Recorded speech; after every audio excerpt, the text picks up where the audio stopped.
રાજકોટમાં ₹50 લાખની લૂંટના ષડયંત્રનો પર્દાફાશ થયો। સોની બજારમાં આવેલી એસપી આંગડિયા પેઢીમાં દુબઈથી ₹50 લાખ રૂપિયાનો હવાલો આવ્યો હતો। આંગડિયા પેઢીના માલિક સાથે સંપર્ક કરીને દુબઈ રહેતા શખ્સે રાજકોટના ₹50 લાખ રૂપિયાના હવાલાની વાત કરી। તેમણે મેસેજ કર્યો કે દુબઈમાં રહેતા વૈભવ પટેલ નામના વ્યક્તિને દુબઈમાં ₹50 લાખની જરૂરિયાત છે અને તેના રૂપિયા રેલનગર રાજકોટમાં છે। જો આંગડિયા પેઢીનો કર્મચારી આ રૂપિયા ત્યાંથી લઈ લે અને અહીં હવાલો કરાવી આપે તો તેને મોટું કમિશન મળશે। જેની લાલચમાં આવીને પેઢીના માલિકે પોતાના 2 કર્મચારીને રૂપિયા લેવા માટે મોકલ્યા।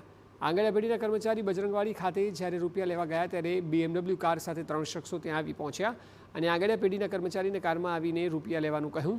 જ્યારે બંને કર્મચારી કારમાં બેઠા કે તુરંત જ હથિયાર બતાવીને તેમનું અપહરણ કર્યું અને જે નંબર આપ્યો હતો ત્યાં રૂપિયા મળી ગયા છે તેવી જાણ કરવા બળજબરી કરી અને હવાલાના રૂપિયા દુબઈ પહોંચી ગયા એટલે બંને છોડી દીધા। ફરિયાદના આધારે પોલીસે 2 આરોપીઓને ઝડપ્યા છે અને 2 આરોપીને વોન્ટેડ જાહેર કર્યા।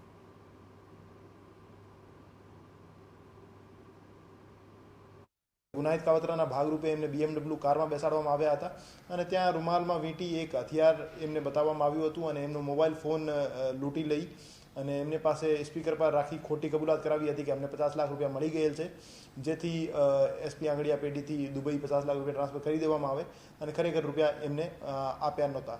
તો એ રીતે લૂંટના ગુનાને અંજામ આપ્યો હતો અને એ ગુનાના કામે ગઈ ક્રાઇમ બ્રાન્ચ દ્વારા શબીર ઉર્ફે જાબર સિદ્દીકભાઈ જુનેજા તેમજ તોફિક ઉર્ફે પહેલવાન ઉર્ફે બાવો શેખ આ 2 આરોપીઓની ધરપકડ કરવામાં આવી છે।